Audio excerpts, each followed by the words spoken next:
First is, as institutions, there's some things that we need to understand. And as I mentioned earlier, student veterans have already gone through a very important educational experience. We need to be mindful of that. We need to understand that student veterans bring tremendous strengths with them into the classroom. It includes that maturity we talked about. It's a can-do attitude. It's that focus, that desire to succeed educationally. There's a love of service that often serves them well in the classroom.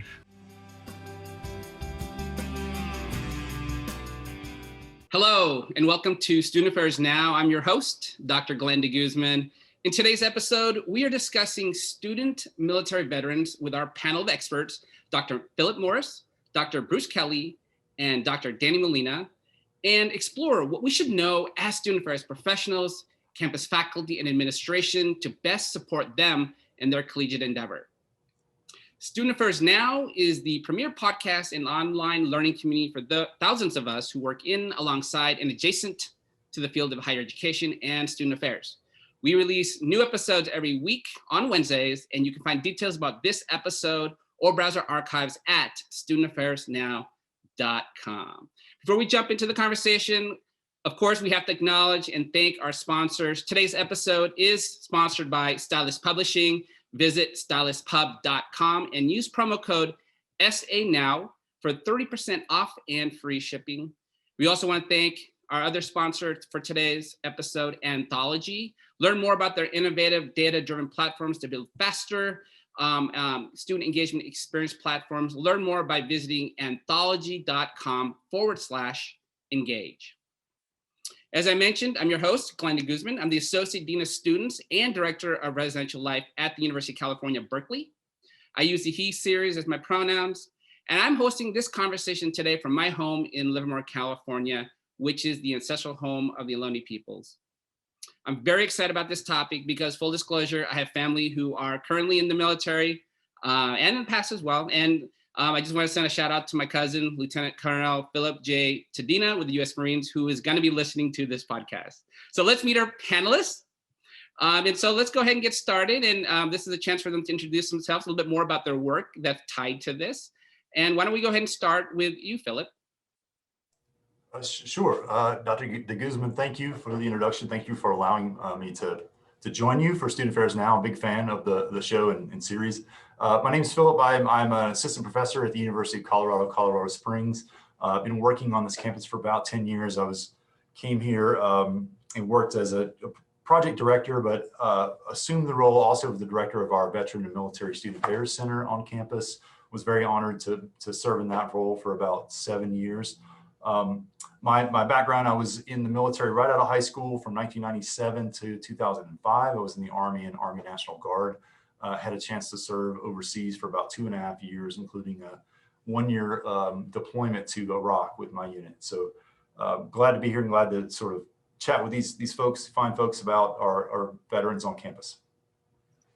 Glad to have you, Philip. Let's go to Dani. A little bit more about you. Absolutely. Yeah, similarly, Dr. DeGuzman, thank you so much for inviting us. I'm really excited to be here. Dani Molina, I'm the director for the Veteran Services Center at University of California, Irvine. And I'm also a U.S. Army veteran and OIF vet. I was there for the initial invasion back in 2003.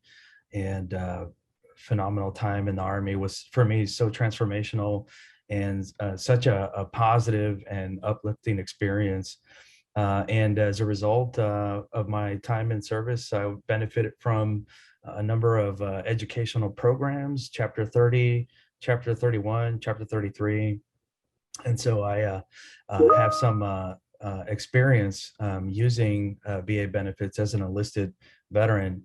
And I've done some descriptive empirical research around this topic.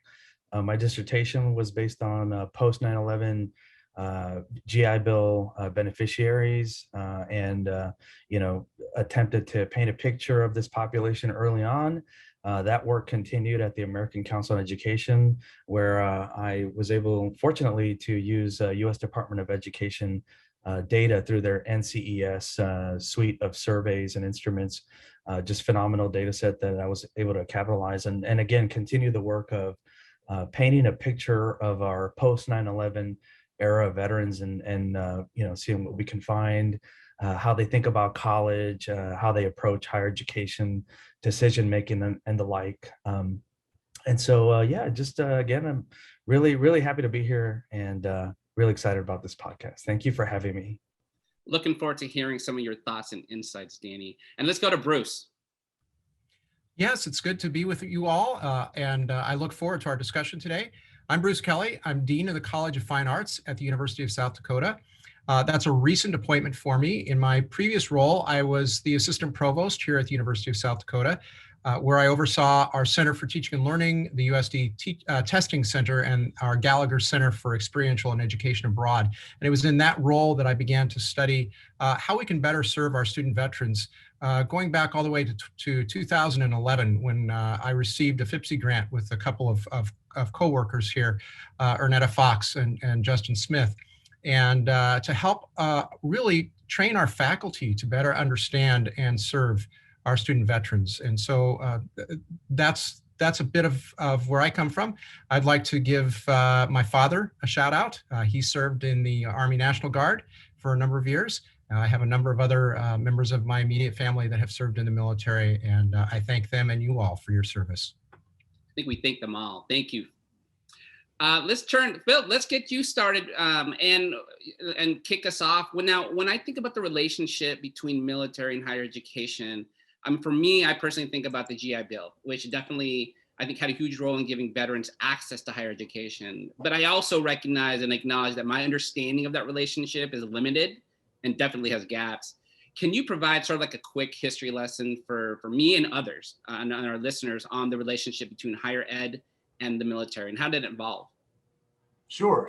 So, it really goes back to, I think our modern history, back to World War I. After World War I, our servicemen and women came back, and they really weren't supported. There was not a great effort legislatively to develop an education benefits program or an adjustment program, housing program. So when we had the Great Depression and then World War II, our congressional members and our national leadership really had a chance to kind of correct that. And so they proposed the Service Members Readjustment Act in 1944, I should say.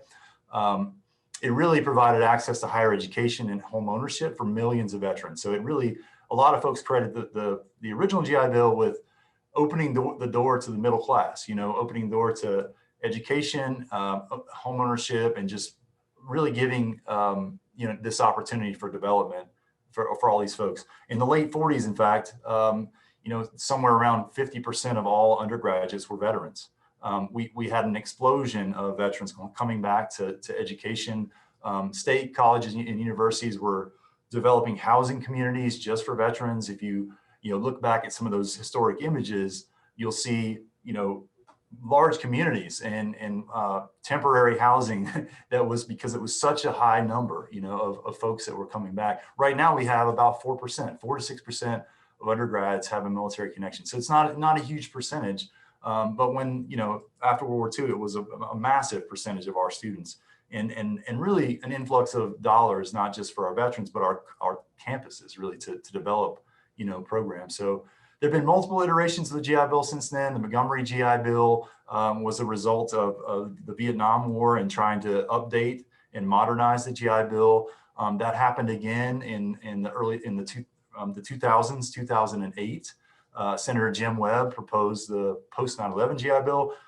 That was a huge moment for veterans and higher education because the Montgomery GI Bill just covered essentially it was a payment, essentially just a flat payment that came out to veterans. Veterans would then have to pay the institution for their tuition. Post 9/11 GI Bill really provided a whole new model for funding in that the institutions now were getting direct payments from the VA to cover costs of tuition. And then a housing benefit is now going out to our veterans and the recipients of the GI Bill, along with a book stipend. So huge update, really was, it was needed. The cost of higher education, we know, has gone up precipitously over the last 3-4 decades. So post-9/11 GI Bill was great. And you know, that hit around 2009, 2010, we really saw veterans using that benefit. Most recently, the Forever GI Bill, 2017, that's just a slight modification to the post-9/11 GI Bill that allows veterans essentially the rest of their lives to use the GI Bill. There used to be a delimiting date, 15 years, and then you had to use it within 15 years. But that changed in 2017. But the military really has long been interested in developing service members with education. So we still have a tuition assistance program for active service members and women, men and women. So that's a great benefit. I used that when I was serving. I know that Dr. Molina worked for the American Council of Education for a little while. A little shout out to them.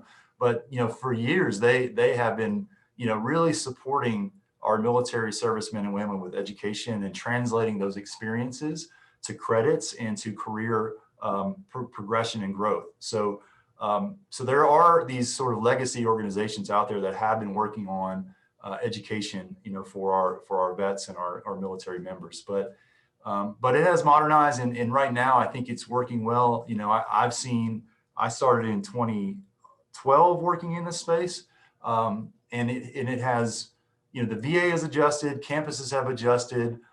It's been a really exciting thing to see the number of institutions that have hired the correct staff that is really needed for the numbers of vets that are coming back, and the amount of effort and time that takes to process these benefits correctly and support our veterans. So it's been really encouraging for me in working in higher education to see that.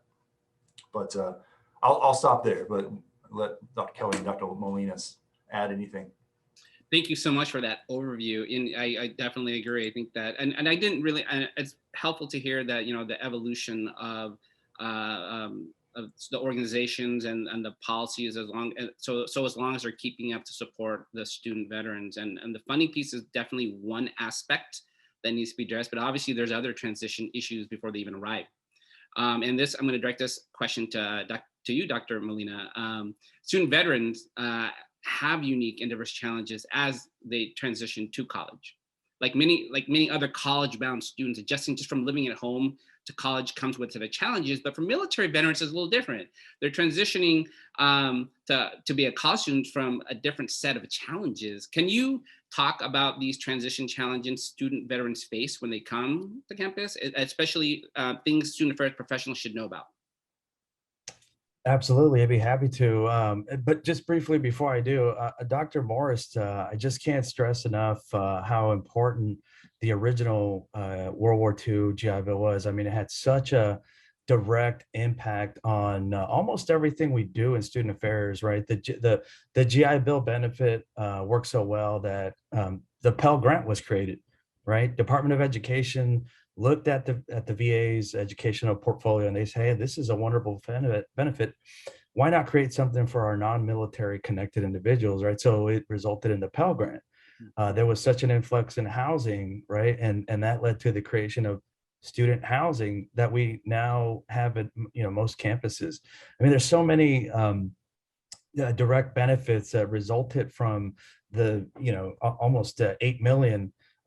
Half of these 16 million World War II vets that came back, about half of them, right, we know had some type of post-secondary education, whether it was a college degree or some other on-the-job training or something to that effect, had such a foundational impact on higher education today. It just can't stress enough.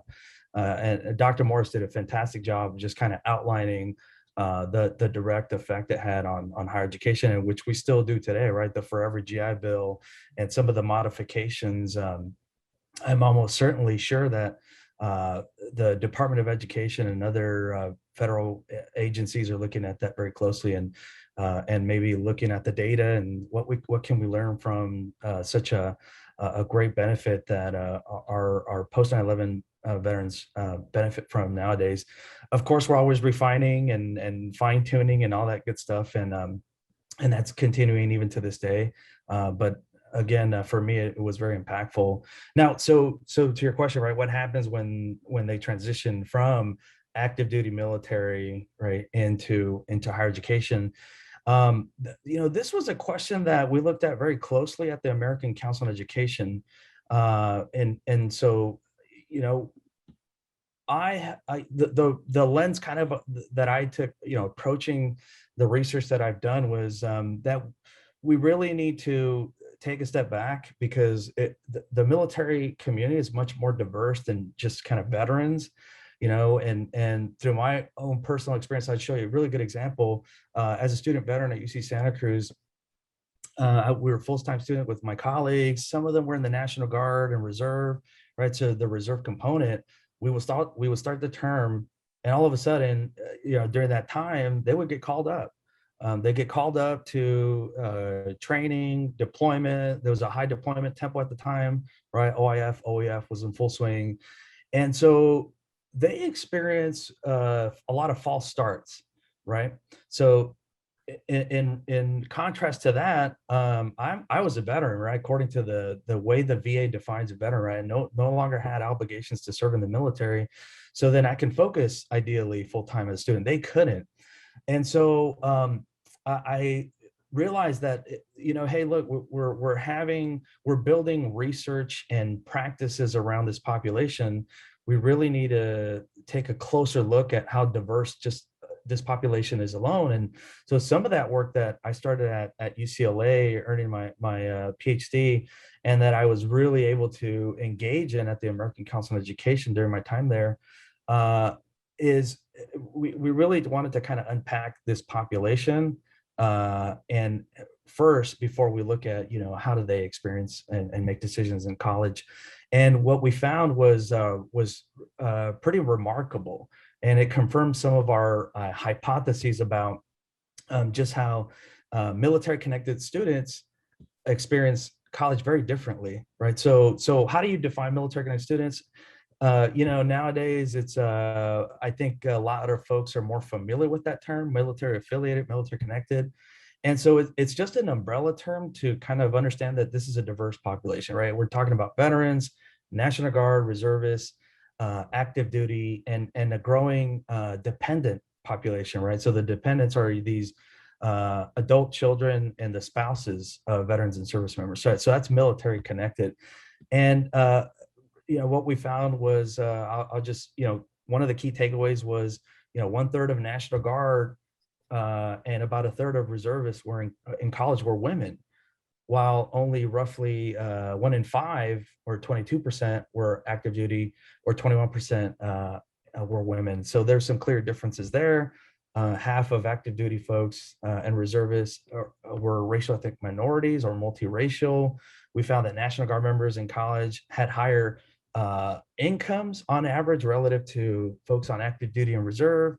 Another takeaway was, the vast majority of those military connected students, they apply for and receive financial aid very differently, very, very differently. So reservists were more likely, 68% were more likely to receive VA or DoD benefits versus, half of their National Guard counterparts.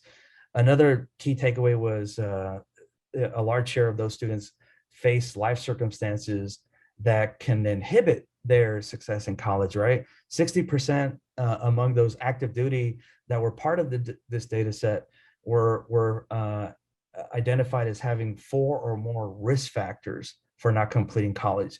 So risk factors, there's research along risk factors that the Department of Education has looked at for many years.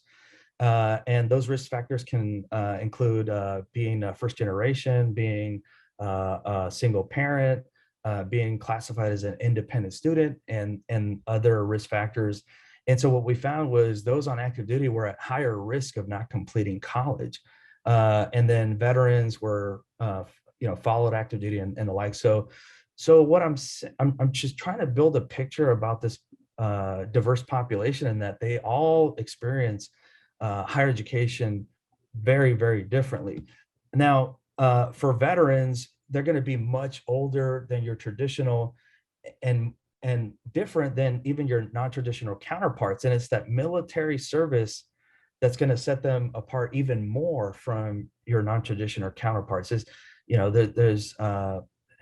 just their background serving in the military, they understand their time in college is going to be short, especially if they were in the military for 6-8 years. Many of them make it a living and they retire. So they're going to be much older. They're going to be maybe a little bit more rusty when it comes to completing higher education. So they know their time is short. Now, OIF, OEF veterans, and let me just briefly define what I mean by OIF, OEF. Operation Enduring Freedom, the campaign in Afghanistan. OIF, Operation Iraqi Freedom, the campaign in Iraq. And I believe both have to, quote unquote, some degree concluded by now. I think Afghanistan, that campaign, OEF concluded in 2011, I want to say, and Iraq shortly after. But my colleagues will correct me if I'm wrong, but I know that's pretty much concluded. But another thing that I want to mention is mental health, right? And transitioning to college, mental health. Now, I want to be careful about mental health and military connected students, because we want to be careful not to perpetuate damaging stereotypes of this population, right? So much of the conversation sometimes can kind of be centered around mental health and veterans and post-traumatic stress, combat stress, and the like. And I do want to acknowledge that does exist, and there are military veterans, student veterans that can experience some very debilitating conditions.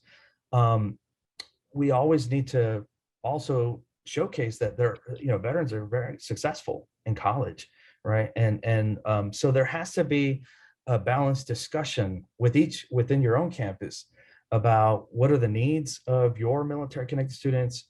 They may or may not be wholly mental health needs. They may be, housing needs or other financial needs, particularly for veterans that transition to foreign institutions if they exhausted their benefits. So I bring that up because I'm always careful myself that we don't perpetuate those discussions, because as a student veteran, I would interact with some of my colleagues that were veterans, and sometimes when we would get invited to these studies or to these, when such a large focus and part of the culture at a campus would be around mental health, it would be a turnoff for some student veterans. So just being mindful of that. Some of the other transitional challenges can be around exhausting finite GI Bill dollars, right? The GI Bill, any GI Bill really, that's not a infinite benefit, right? At some point that may run out. And what I've seen throughout the years as an administrator is working at foreign institutions is sometimes when veterans make the jump to foreign institutions, they may have exhausted their benefits, or they may not have enough entitlement to carry them out through a 4-year degree or graduate education, right? So, being mindful that if there's any scholarship resources or any grant aid, financial aid, Title IV funding that, veterans may be eligible for, you probably want to encourage them to apply, because you don't want to get into a situation where you're advising a veteran and you think like, oh, you've got your GI Bill dollars, you should be fine, and that's not always the case. And to kind of add another layer to that, sometimes a veteran may have a family, right? They may have a mortgage or other financial commitments and responsibilities where they can benefit from financial aid. And so those are kind of some of the big transitional challenges that I would say. Another one, and I'll conclude with this, is housing, right? So some type of housing to accommodate and be flexible to their situations. They may arrive to your campus outside of your locality, outside of your region. It could be a cross-country transition.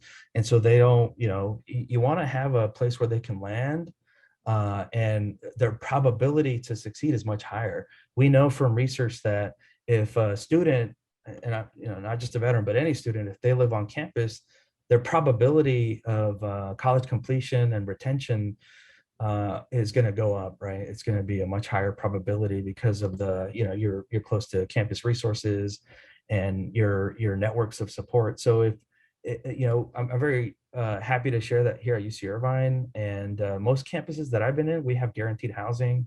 And, back in the day, we were among the first, one of our highlights. But nowadays, I think most campuses should have some type of housing policy so that student veterans can live on campus and be close to those resources and be more likely to succeed. Just be mindful, veterans, again, as I was painting that picture, they're going to be much older. So, think about the dorming versus the graduate and family housing. I think is going to be more aligned with what they want to do maybe in college and how, how they want to quickly kind of, experience college life and then, move on to the labor market or graduate school. And so I'll end there and hopefully it's enough to kind of digest on and consider. Oh, I think you hit a lot of really good points, Dr. Molina. I keep thinking, I appreciate you actually shedding a spotlight or putting a spotlight on even the diversity within the military connected, right, students. And then I also, I'm a housing person. And so just understanding and those implications around housing, financial aid, I think that definitely is a reality for many folks. And actually something that I didn't even think about. We think about it, but I'm glad you raised it. It's around mental health and just being careful about making those assumptions. So, obviously these are a lot of the transition challenges coming in, but coming to once you're at the university and once you arrive, there's new challenges that await.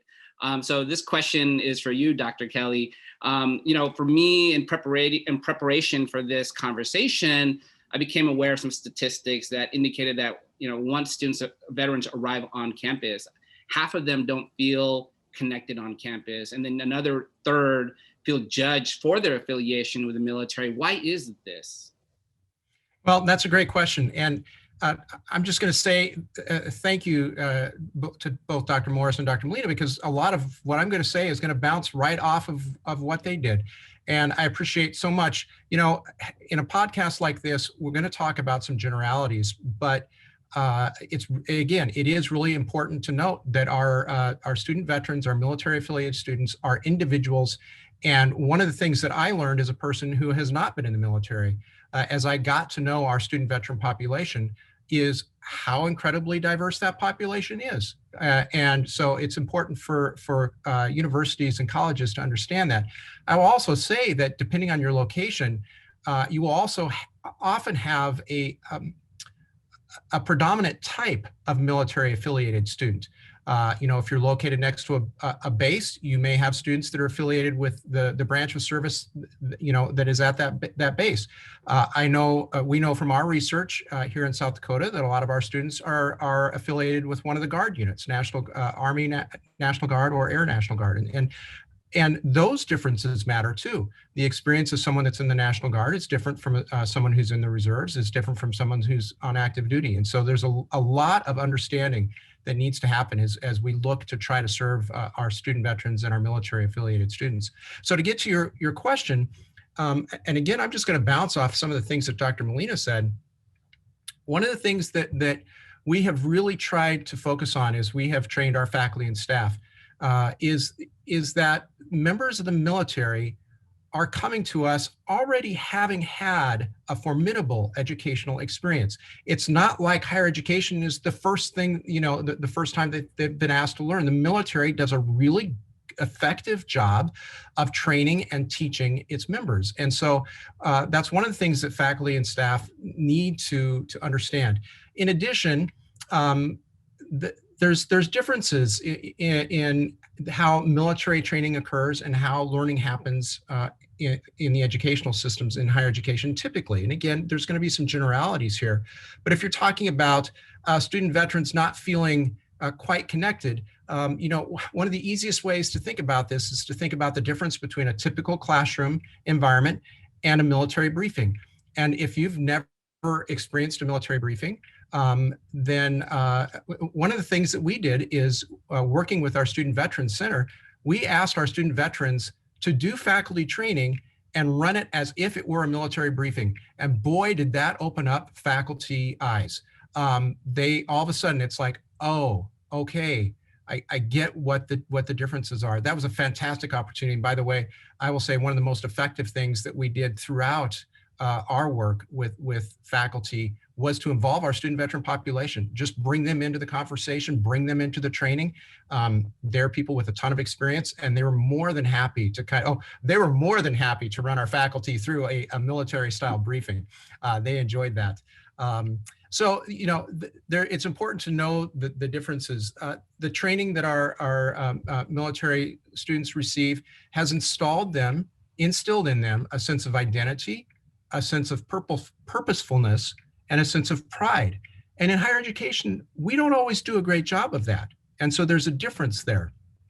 And again, that contributes to that lack of connectedness. And then also, students in the military are taught to be goal-oriented with a respect for discipline. And that can be at odds with your typical, 18-year-old first-year student who is perhaps not as respectful of discipline and kind of classroom decorum, those types of things. And so one of the things that we talked about in the book that we wrote was this idea of cultural incongruities that student veterans must kind of work through. And so that includes this idea of military is very hierarchical. Higher education is not always hierarchical. It's not always easy to determine, well, who should I see for this problem? In the military, that's generally spelled out pretty well. If I have this type of problem, I go see this type of person. In higher education, it's not always the case. I think we're getting better at that, in part because we're trying to serve our student veterans. And as with most things in terms of universal design, you help one student population and it ends up helping a lot of different types of student populations. As Dr. Molina mentioned, our student veterans are often a different age than their cohort. And so they're mature in some ways that are not reflective of our more traditionally aged students.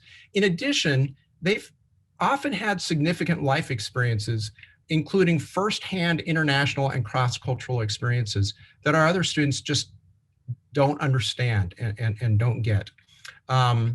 Again, they may be married, may have children. Dr. Molina mentioned that. But what that means is that some of these, inclusion types of activities that we run for student affairs that are geared towards again, we love our traditionally aged students and we want to serve them, but some of those types of activities just don't sound like fun or don't sound like something that I want to participate in if I'm a student veteran, 5-6 years older than everybody else.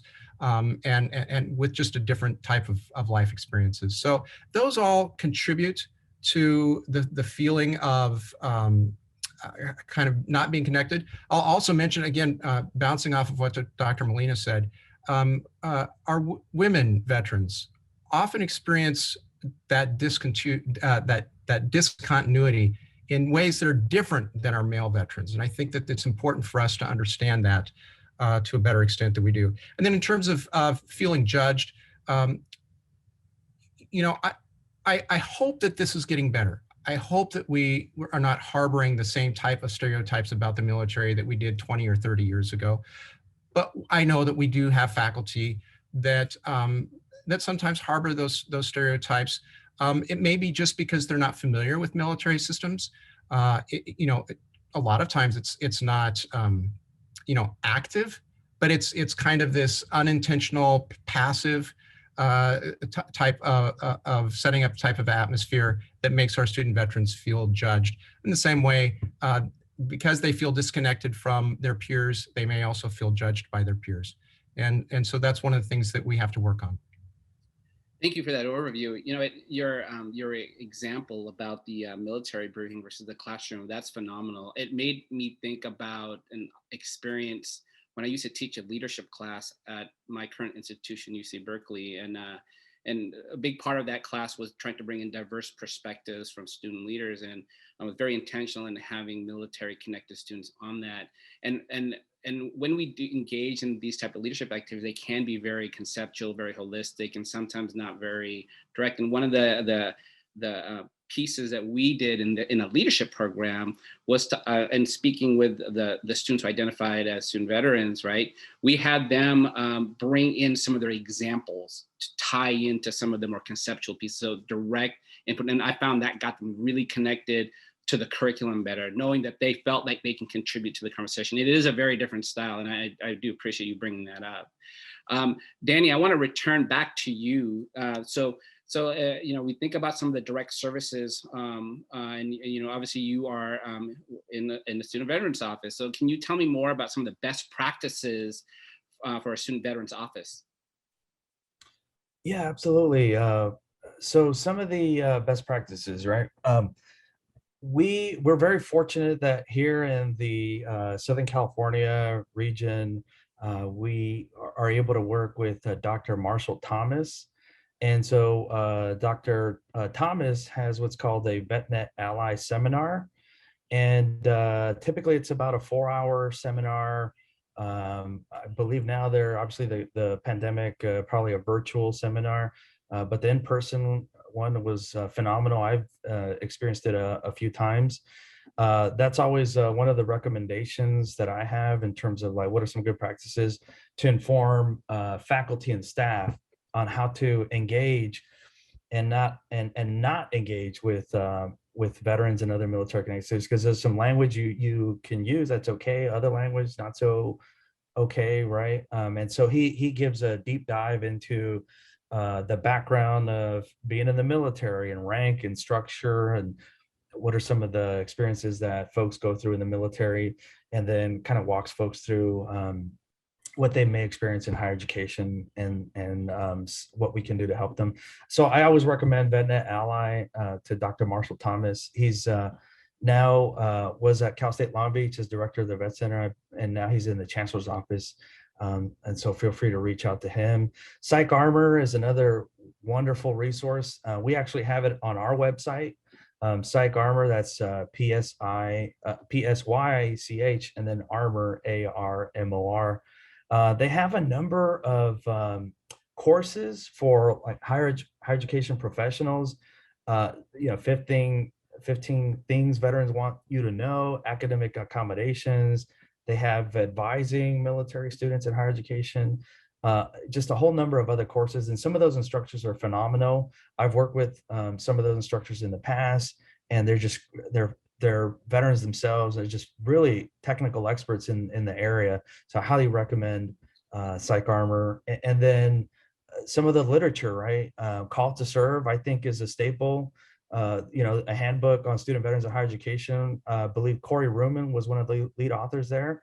And Corey was, I believe, is still at University of Nebraska at Lincoln from the last time I spoke with him. And it's a great book, and it talks about some of the issues we're talking about, obviously in much more detail. The ACE Toolkit for veteran-friendly institutions.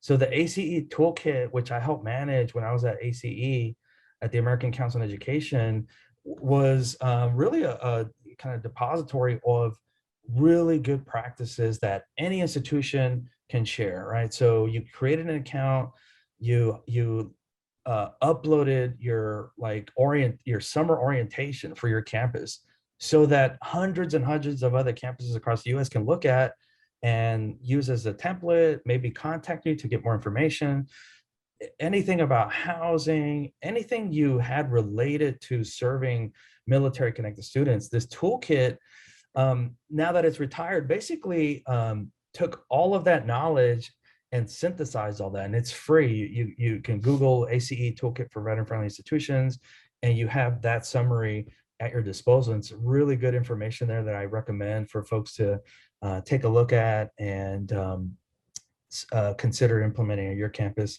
And then obviously some of the work that I did at the American Council on Education, the Military Connected Undergraduate Study, I think has some really, really good takeaways, and again, painted a picture of what our population experiences in higher education, and how to really better understand, again, how a reservist, when you're engaging with somebody in the reserve component, how you may want to advise them versus somebody who's on active duty, who's active full-time service member, that they're probably on TA, like Dr. Morris mentioned, right? Tuition assistance, and they are probably going to be only there for a finite time while they either go on training or PCS elsewhere.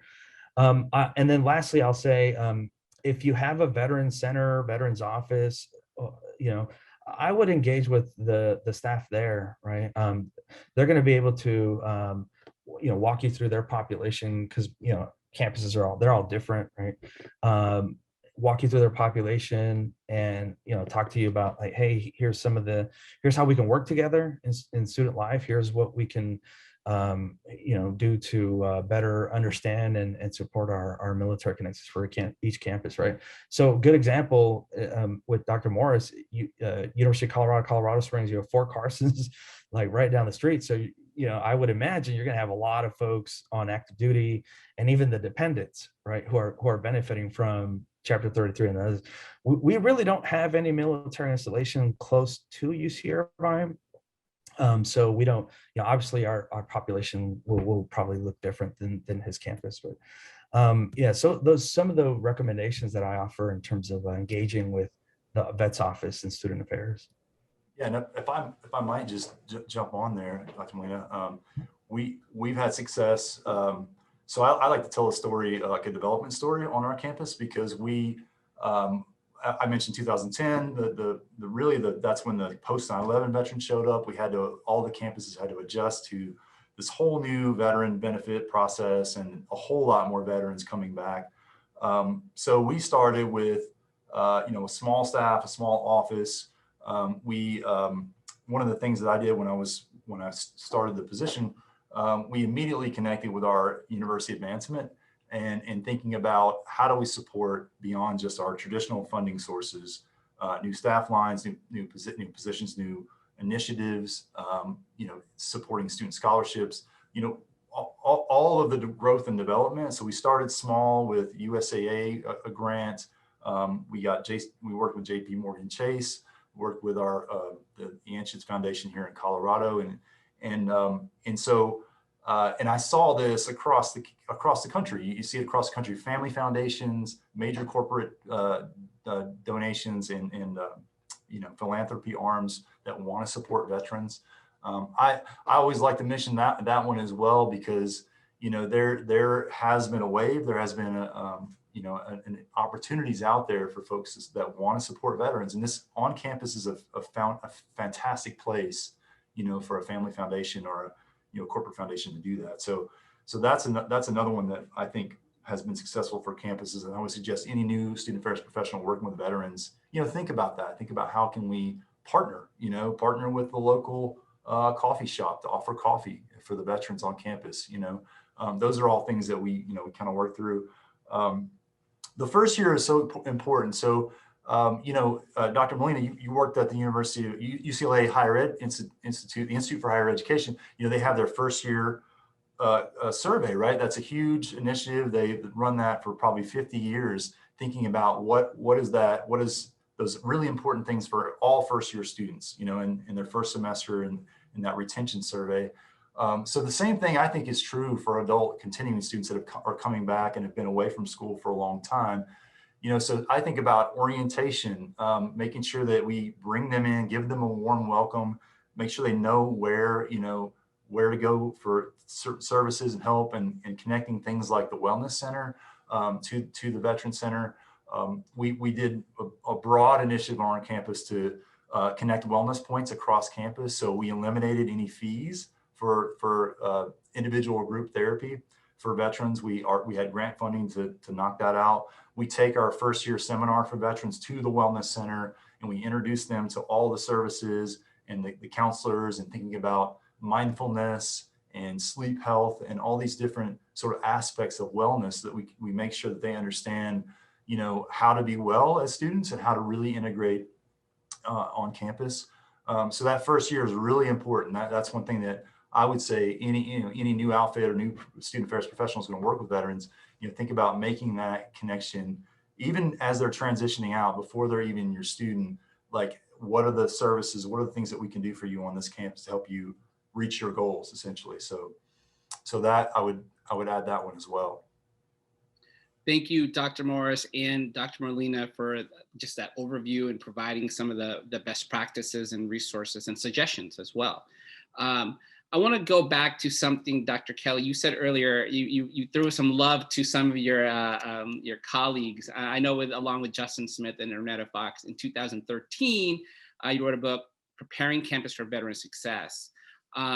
So fast forward 2021, what's still relevant? What are critical and essential actions campus leaders and administrators must do to support veterans in order for them to be successful?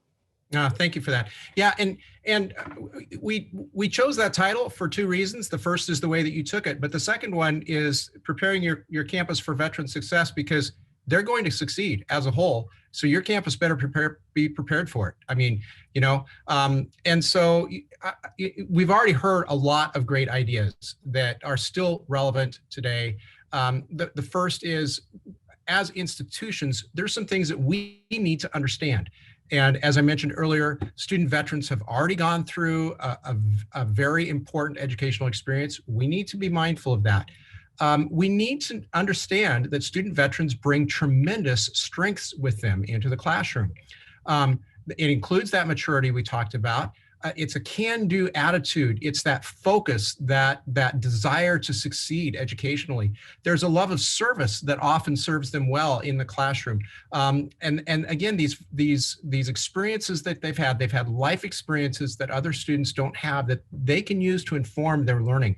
And so it's important for institutions to understand the strengths that student veterans come with. And then as we're hearing, institutions should find ways to get feedback from their student veterans. You know, in some ways, you need to either have focus groups, or you need to have a dedicated staff member that's reaching out to the student veterans. What do your student veterans say about your institution, so that you can begin to really address the challenges that need to be addressed. And sometimes they're challenges on our end, not their end. And that we need to be the ones that are moving. And so to that end, I think it's really important to have faculty and staff training programs. Help them understand what the military is, who our military students are, help them to understand the diversity of it, help them to understand what our student veterans are bringing with them. All of these things are truly important. In terms of physical and personnel resources, it really is best if you can have a dedicated space that veterans can call their own, staffed by folks who have been in the military or who deeply understand the military. And I just think that that's really important. That was one of the outcomes from our own research. We were able to create a Student Veterans Resource Center here on campus, and it has made a huge difference for our student veterans. As noted, admissions office should have someone who fully understands the military's educational processes, should know benefits inside and out, who understands how end of deployment cycles impact National Guard, Reserve, regular military. You really need to have someone in admissions and financial aid that are clued in to the challenges that student veterans face in that end. Also, veterans resources should be easily accessible and readily found on the institution's website. You shouldn't have to dive 20 links in to find out who is my veteran service officer and how do I figure out who to talk to get my benefits. And then lastly, I'll just say in terms of processes, institutions need to make sure that administrative processes are clearly explained and that students are clearly told who to see and what to do. Now, this is true for all of our students. But again, in the military, there's often literal checklists. Okay, what do I need to do this? You do this, check. You do this, check. You do this, check. In higher ed, we haven't always been good about that. And so to the extent that we can, we need to develop that type of very just specific explanations for how to get things done. How do I drop a class? How do I access my benefits? How do I use the electronic bookstore? How do all of these things.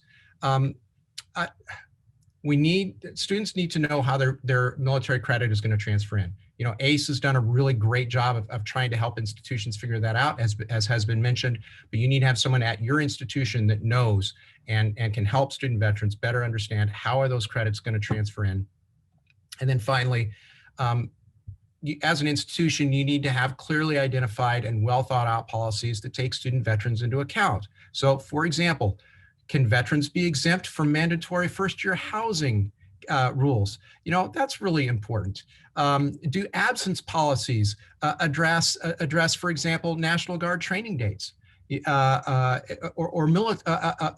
VA appointments, things like that. So universities just need to look at their processes and say, okay, are we accommodating our student veterans needs as we're developing these? Thank you, Dr. Kelley. One of the cool things about Student Affairs Now, just even in this call, I have heard so many wonderful resources that y'all mentioned. Obviously, Dr. Kelley, your book, Dr. Molina, you mentioned Called to Serve, the organization ACE. We're going to put this all on our website. So I know for the listeners out there, just code studentaffairsnow.com. You can check out the resources that I think I definitely want to learn more about psych armor as well. So that's just really interesting to hear about that. I've never heard of that before. Let me turn back to Dr. Morris. I think this is a question that was posed to me by someone in my institution. Over the years, there has been tension between colleges and universities in the presence of military recruiters on campus. And speaking to my colleagues, speaking to student veterans, this does impact them. Why the tension, and what type of awareness would you want the next generation, the current generation, the next generation of student affairs professionals to have? Sure. So I would say that first, I'll just really quickly, I want to just follow up on Dr. Kelley and Dr. Molina's conversation about training for faculty and staff. They work. So we implemented a program in 2013, and probably in 2015, I think we started collecting data on this. And I, along with some colleagues, did a formal study on the efficacy of our military vet allied training. And we learned that the statistically significant results over time in terms of growth on a set of competencies. We have qualitative feedback from faculty and staff who took the training months after the training, have provided about things they've done in the classroom to change. So that research is being published. It's just about to be published in the Journal of Continuing Higher Education. So that is, and we also talk about the challenges just for all the student affairs folks out there who are interested in efficacy and assessment. How do you evaluate a training session? So it's a 2-hour session, 4-hour session. What are the ways that we can look at long-term impacts and changes on campus? So things like ceiling effect for a quiz. That's one thing we ran into, because if you take a quiz that's a required training online and you have to score 80% or higher, you can retake it. So it doesn't really, so in that sense, is it really capturing the knowledge and competency that they gained if they're allowed to retake it? So things like that we cover in that article as well. So a little plug on that. So, but your question, Dr. DeGuzman, was about this conflict between military recruiters and maybe the military ROTC components on campus and the general population. I think given the nature of the post 9/11 wars, the global war on terror, it has been really relegated to a very small proportion of our population. 1 to 2% of adult Americans have served in the military post 9/11. So you really have, I think, probably a lessening of that sort of tension that can happen with recruiters and the protest culture and the activist culture around war. We don't see that much in our camp. I've been working here. It's a very military community, Colorado Springs. We just don't really have much of an activist war culture here. But I don't think that's uncommon. I think certainly at Berkeley, it may be a little different, and certainly Dr. DeGuzman, it's different culture there by far. But I think it's really interesting to think about, this sort of divide or disparity between those who serve and those who haven't. In all of our trainings on campus, and I'm sure Dr. Molina, you've seen this, Dr. Kelley, this term, thank you for your service, right? Thank you for your service. It comes up a lot, and we do these training sessions and talking with having our student veteran panel talking to our faculty and staff. It's kind of symbolizes like this divide and this sort of we don't have to serve, so we appreciate your service. So we say thank you for your service, which isn't inherently a bad thing. It's an expression of gratitude. But I think for veterans and, career military members that have deployed multiple times, it sometimes can feel empty. It can feel like, not a legitimate or genuine engagement. And so I think, back to the question about this tension on campus between like recruiters and things, I think the only time I've seen that is on our campus, at least, has been other veterans, like student vets that are activists, and we do have that, and they are really adamant about correcting some of the things that they saw wrong with the policy, the foreign policy around the invasion of Iraq and things like that. So that's the only time that's really happened on our campus. But the question really made me think about that divide and that sort of tension there around those who serve and those who don't, and how do we share that experience with our faculty and staff and our just community in general. I'm just going to give a plug for this book. It's called Grateful Nation. I don't think it's Student Veterans and the Rise in the Military Friendly Campus by Ellen Moore. I don't know if anyone else here has read that, but she digs really deep. It's a really great ethnography on the student veteran experience, but she digs really deep into that concept of, how are student veterans perceived, and their do they perceive like a genuine like appreciation, or is it very surface level in that way? So I'll stop with that. Thank you for that. And we'll definitely put that book onto the resource page for people to check out. We are at our final question. We're running out of time. And so this podcast is called Student Affairs Now. And so I want you to think about some of the things maybe we didn't cover or we covered today. So federal policy, access to education, funding, support services, or something even one of you mentioned and you just heard on this conversation. And if each of you could take a minute or two to summarize, what are you pondering? What are you questioning? What's still troubling you now? And I'm gonna have, I believe in the order it's Dani, you're up first. So Dr. Molina, you first. Yeah, it was, I think I was really intrigued by the pre-discussion, right, around what's next for the armed forces. Obviously, everybody's got to get out the military at some point, so they'll gain that veteran status, right? What's next with, cyber warfare, I think is the big talk right now, right? How will that impact the active duty folks now? I think is going to be more directly and more immediate, but mid to long term, our veterans, right? How are they going to be impacted, right? And so particularly for if they go into higher education, right? So I think campuses and those experts, right, the technical experts and scholars around this area of cyber terrorism and cyber warfare, how do you capitalize and maybe even work with the basic and applied defense research, right? How does that, how is that going to work out? World War II, after World War II, Office of Naval Research and a number of other defense units worked very closely with higher education to combat everything that needed to be addressed in that time. And so, and a number of really good developments came from that partnership, that work, right? So that is always encouraged, right? When that, especially as emerging or continuing issues are coming up. And so veterans, I think they're very set up very nicely to support those type of efforts, right? Being in the military, they kind of understand how to navigate large institutions and bureaucracies and how to to kind of couple that. They are always so proud of their service, right? And most of the time when you ask a veteran if they would do it again, even if they had a bad experience, they will tell you absolutely they would do it again. And I think there's something there. There's something about people that serve in the military. They're so tied to the spirit of the country and the success of our nation.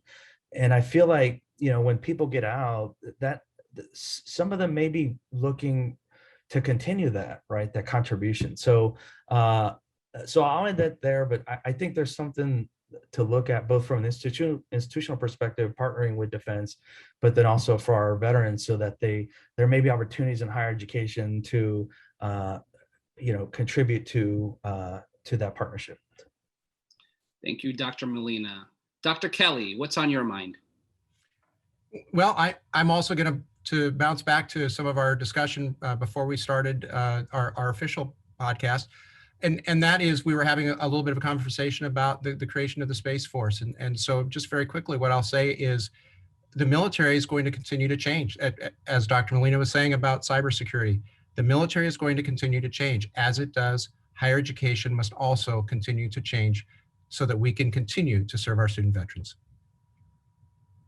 Thank you. And Dr. Morris, close us out.